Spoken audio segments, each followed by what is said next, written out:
હવામાનની આગાહી છે આગામી 7 દિવસ માટે નવસારીમાં ચોમાસું પ્રવેશ્યું તેને 7 દિવસ થઈ ગયા છે પણ હજી ચોમાસું નવસારીથી આગળ નથી વધ્યું.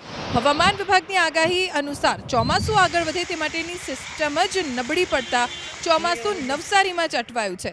જોકે આગામી 7 દિવસ ગુજરાતમાં વરસાદી માહોલ રહેશે. હવામાન વિભાગના મતે આજે અને આવતીકાલે રાજ્યમાં છૂટોછવાયો વરસાદ વરસશે. પરમ દિવસથી ભારે વરસાદ પડશે.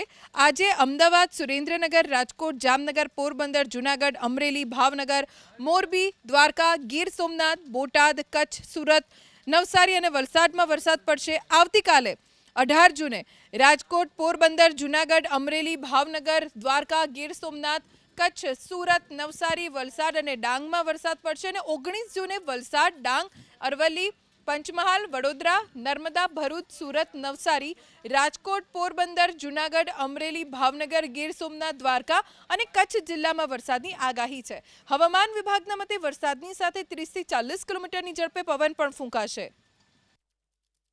जो मानसून गुजरात रीजन में एंटर किया था, वीक मानसून एंटर किया था और जो सपोर्टिंग सिस्टम थे वो उतने डेवलप नहीं हुए थे, इसलिए मतलब मानसून अभी मानसून की जो नॉर्दर्न लिमिट है वो नवसारी तक ही अभी सीमित है. जो इसके आगे बढ़ने का जो नॉर्मल डेट है वो 20 जून के आसपास है. बड़ोदरा और बड़ोदरा और सूरत इन जगहों पे नॉर्मल डेट है. तो अभी ऐसा मतलब पूर्वानुमान है जो इसके आसपास ही यहाँ पे मतलब जो